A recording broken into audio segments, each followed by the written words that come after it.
नमस्कार प्रिय दर्शकों, हाजिर हूं मैं विकास कुमार और आप देख रहे हैं वीके एस्ट्रोलॉजर। आज एक अद्भुत विषय लेके मैं आप सबके सम्मुख हाजिर हुआ हूं। जो आज का हमारा कार्यक्रम है वो है महादशा, कि कुंडली में महादशा का क्या प्रभाव होता है उस पे हम बात करेंगे। मैं इस पे एक से दो वीडियो लेके आऊंगा, क्योंकि जो मैं अगर इसको एक ही वीडियो में कवर करूंगा तो बहुत लंबा टॉपिक हो जाएगा, ये काफी लंबा चला जाएगा। इसलिए मैं इसको 2 से 3 भागों में करके आप सबको समझाने वाला हूं कि महादशाओं का हमारी जन्म कुंडली में क्या रोल होता है, महादशा को हमें कैसे देखना चाहिए, कौन सी महादशा अच्छी होगी और कौन सी खराब होगी, और जब महादशा में अंतर चलता है, प्रतंत्र चलता है, तो वो कैसे देखा जाए, वो हमारे लिए हितकार होगा या नहीं होगा। और अभी तक आपने चैनल को सब्सक्राइब नहीं किया है तो चैनल को सब्सक्राइब कर लीजिए, ताकि हमसे जो भी वीडियो मैं बनाऊं आपसे एक भी वीडियो वो छूटे ना, और बेल नोटिफिकेशन आइकन को भी प्रेस कर दीजिएगा। अगर आपका भी कोई सवाल है तो आप जरूर मुझसे पूछ सकते हैं, कमेंट बॉक्स में डाल दीजिएगा, मैं जरूर उसका जवाब दूंगा। तो पिछली वीडियो थी उसके बारे में बता देता हूं। जो पिछली वीडियो थी वो थी हमारी कारक ग्रह और दिग्बली ग्रह। दिग्बली कुंडली में कौन सा ग्रह कहां पर दिग्बल होता है वो आगे चल के आपको काम आने वाला है, तो उसको जरूर देख लीजिएगा। अगर आप ज्योतिष सीखना चाहते हो तो मेरी वीडियो के माध्यम से आप ज्योतिष भी सीख सकते हैं। जो आज का हमारा कार्यक्रम है महादशा, चलिए महादशा के बारे में बात करते हैं। आखिरकार महादशा है क्या, महादशा क्यों बनाई गई, क्या महादशा 9 के 9 ग्रहों की होती है, इनका रोल क्या है, इनका प्रभाव क्या है जिंदगी के अंदर, ये कितना महत्व रखती है हमारी जिंदगी में, ये सारी चीजें आज हम जानने वाले हैं। जो महादशा है वो क्या है, 9 ग्रह है जिंदगी में, एक आम 7 ग्रह होते हैं, 2 छाया ग्रह होते हैं, तो 9 ग्रह माने गए हैं ज्योतिष शास्त्र में कुंडली के अंदर। आज हमारा ये विषय नहीं है कि 7 और 9 ग्रह क्यों है, वो 2 ग्रह छाया कैसे बने। आज का जो हमारा विषय है वो है महादशा के बारे में। तो आज हम सिर्फ महादशा के बारे में जानने वाले हैं। तो जो महादशा है वो हमारे जिंदगी का एक हिस्सा बना दी गई जन्म कुंडली में, वो मतलब भागों में उसको बांट दिया गया कि इस ग्रह की महादशा इतने साल काम करेगी, इस ग्रह की महादशा इतने साल जीवन काल में चलने वाली है। और जो 9 के 9 ग्रह हैं उन 9 के 9 ग्रहों को इस तरीके से बांटा कि आपकी जिंदगी में कैसा प्रभाव वो डालेंगे। सबसे पहले जो महादशा है वो कितनी प्रकार, मतलब कि जो महादशा है वो महादशा चलेगी एक सबसे पहले, उसके बाद उसका उसका अंतर चलता है, ठीक है, महादशा के अंदर फिर उसका प्रतंत्र चलता है, मतलब उसका और अंतर चलता है। तो ऐसे देखी जाती है। और जो महादशा है वो 120 साल की होती है। ज्योतिष शास्त्र में माना गया है कि एक मनुष्य की आयु, एक व्यक्ति की आयु 120 वर्ष की होती है, उससे ज्यादा नहीं हो सकती, जो ज्योतिष शास्त्र में माना गया है। जो महादशा है वो भी 120 साल की ही होती है। तो सबसे पहले मैं आपको बता देता हूं, सबसे पहले किसकी महादशा आती है, इसलिए मैंने कर्म वंश लिखा हुआ है, कर्म वाइज आप देख लो बोर्ड के ऊपर कि ये महादशा ऐसे चलती है। तो हम सूर्य जो है ग्रहों का राजा है, तो हम सूर्य से ले लेते हैं। तो सबसे पहले जो महादशा है जीवन काल में वो सूर्य की आती है, सूर्य के बाद चंद्रमा आता है। ये नहीं है कि आपकी जो महादशा चलेगी वो उस हिसाब से चलती है, कि आप इसको ऐसे मत लेना कि आपकी जन्म कुंडली में कौन सी महादशा चली तब आप पैदा हुए, तो उसको इस हिसाब से नहीं लेना। ये मैंने सिर्फ आपको समझाने के लिए लिया हुआ है कि कौन सी दशा के बाद कौन सी दशा आती है। तो आप जिस नक्षत्र में पैदा होगे उसकी महादशा आपके जीवन काल में चलने वाली है। जैसे स्वाति नक्षत्र में जो जातक पैदा होगा उसको राहु की महादशा चली होती है। तो ऐसे ही चीजें देखी जाती हैं। तो अब जो सूर्य है, सबसे पहले मैं आपको समझाने के लिए, ताकि आपको समझ में आ जाए, सूर्य ग्रहों का राजा है। इस कर्मवंश मैंने इनको लिखा हुआ है बोर्ड पे। सूर्य की जो महादशा है, सबसे पहले सूर्य, फिर चंद्रमा की महादशा चलेगी। जैसे ही सूर्य की 6 साल की महादशा खत्म होगी वैसे ही चंद्रमा की 10 साल की महादशा चल जाएगी। चंद्रमा के बाद मंगल की महादशा चलती है हमारी जिंदगी में, और वो 7 वर्ष की होती है।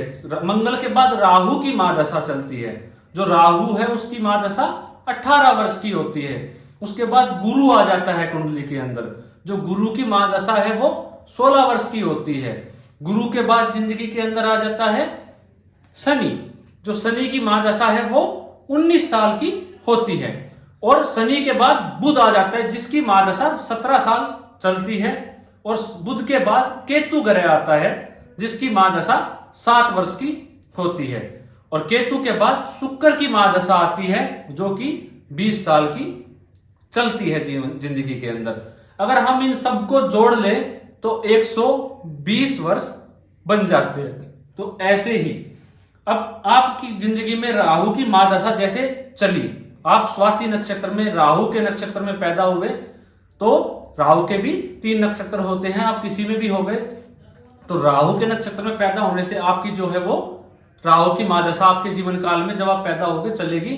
तो मैंने अनुमान देखा है अपने जीवन काल में, जब भी राहु की महादशा में कोई जातक पैदा होता है तो वो हेल्थ से, उसके स्वास्थ्य से उसको कोई ना कोई दिक्कत आती है और उसको ट्रीटमेंट किया जाता है उसके जन्म के पश्चात। तो ऐसे कोई गुरु की महादशा में पैदा होगा, कोई शनि की महादशा में पैदा होगा, कोई बुध की में, तो 9 ग्रहों में से कोई किसी की भी महादशा में जन्म ले सकता है। तो जो जिसकी भी महादशा में जन्म लेगा, जैसे मान लो किसी ने माफ कीजिएगा शुक्र की महादशा में जन्म लिया, तो जो शुक्र की महादशा है वो ये नहीं कि 20 साल की चलेगी, उसमें देखा जाएगा कि आपकी महादशा कितनी कम हो चुकी है, वो कब से चली हुई थी, उस नक्षत्र का कौन से चरण में आपका जन्म हुआ है, तो उसके बाद ही आपकी महादशा देखी जाएगी। तो किसी की शुक्र की महादशा में पैदा हुआ लेकिन शुक्र के 7 साल ही बचे हुए हैं उसकी महादशा के, तो ऐसे देखा जाता है। शुक्र की महादशा खत्म होती कौन सी दशा आएगी, सूर्य की आ जाएगी जन्म कुंडली के अंदर। जैसे ही शुक्र की महादशा खत्म हुई सूर्य आ जाएगा, सूर्य के बाद चंद्र, मंगल, राहु, गुरु, शनि, बुध, केतु और फिर शुक्र। तो ऐसे चलता है। अगर किसी की दशा मान लीजिए मंगल की है तो मंगल के बाद आ जाएगा राहु, जैसे ही मंगल अपना 7 वर्ष पूरा करेगा उसके बाद राहु आ जाएगा जन्म कुंडली के अंदर। अब जो अगला भाग है, आपने अभी तक ये जाना कि महादशा होती कितने वर्ष की है और कैसे काम करती है और कितने कितने वर्ष की काउंट की जाती है, कितनी महादशा कौन सा करेगी, कितनी चलती है। तो ऐसे ही होता है। अब ये कैसे बांटा गया देखो, आप इस चीज को समझो। जब भी किसी का बुरा टाइम आता है, क्या कहा जाता है कि आपका राहु की दशा चली हुई है, अगर उसकी कुंडली में राहु मान लीजिए खराब है तो उसको वो दिन दिखा देगा जो उसने कभी सोचा भी नहीं था। मतलब इतने बुरे दिन आ जाते हैं ऐसे जातक की जिंदगी में, नाना प्रकार की कठिनाइयां, हारी, बीमारी, कुछ भी होना, काम बनते बनते बिगड़ जाना, मानसिक शांति रहना, प्रचंड रूप में मानसिक शांति रहना, किसी के साथ भी अच्छा व्यवहार ना बनना, पड़ोसियों के साथ लड़ाई झगड़े होने लग जाना, यार दोस्तों में झगड़े होने लग जाना। ये राहु की महादशा अगर खराब अवस्था में राहु बैठा है तो नाना प्रकार की दुविधाओं में डाल देता है, नौकरी नहीं लगने देना, नौकरी पे नौकरी छुड़वा देना। उसके बाद जैसे ही राहु के बाद गुरु आता है, जैसे ही गुरु आएगा, गुरु ज्ञान है, गुरु संतान का कारक है, गुरु धन का कारक है, गुरु मान सम्मान है, गुरु ऊंचाई है, तो गुरु आपको हर चीज दिलाने लग जाएगा, आपकी जिंदगी में अच्छा टाइम आ जाएगा। आपने हर किसी के मुख से सुना होगा कि एक दिन तो मेरा भी टाइम आएगा। वो कैसे आता है, वो कैसे पूरा टाइम चलता है। मान लीजिए किसी का शनि खराब है, कुंडली में शनि की महादशा शुरू हो गई, तो शनि 19 साल उसको बर्बाद करके रख देगा। 19 साल उसको कुछ नहीं, उसको जुतिया घसा देगा, उसको कुछ नहीं देगा, समय पे कोई काम पूरे नहीं होने देगा, सब चीजें विलंब से पूरी होगी। तो फिर कैसे बनेगा, फिर बुध आ जाए और बुध, शनि के बाद बुध आएगा और बुध उसकी कुंडली में अच्छा बैठा हुआ है, तो क्या होगा, उसका टाइम आ जाएगा और उसको सारी उपलब्धियां अपनी जिंदगी के अंदर बुध दे देगा। सबसे जल्दी अगर कोई ग्रह देता है जिंदगी के अंदर तो वो एक मात्र बुध ग्रह है, जो शुरुआती आते ही महादशा लगते ही अपनी जिंदगी में सब कुछ देने लग जाता है। तो ये हम जो बातें हैं वो अगली वीडियो में इस पे करेंगे डिस्कशन। आज के लिए इतना ही। अगर आपने अभी तक चैनल को सब्सक्राइब नहीं किया तो चैनल को सब्सक्राइब कर लीजिएगा। आने वाला जो अगला भाग है महादशा का वो बहुत ही मजेदार होने वाला है। उसमें हम ये जानेंगे कि जो महादशा है कुंडली के अंदर वो कैसे काम करती है। गुरु की महादशा चलेगी तो आपको कौन कौन से वर्ष किस किस भाव का फल देगी और उसके अंदर कौन से अंतर प्रतंत्र आएंगे तो हम उसको कैसे देखें, कैसे जिंदगी में ये अपना खुद घर पे बैठ के ये देखे कि हमारी जिंदगी अच्छी आएगी महादशा या नहीं आएगी, हमारी जिंदगी इस महादशा में अच्छी कटेगी या नहीं कटेगी। तो अगर आपका कोई सवाल है तो पूछना बिल्कुल भी मत भूलिएगा, मैं आपका जवाब जरूर दूंगा। अगली वीडियो में आप कमेंट कीजिए। आज के लिए इतना ही, नमस्कार।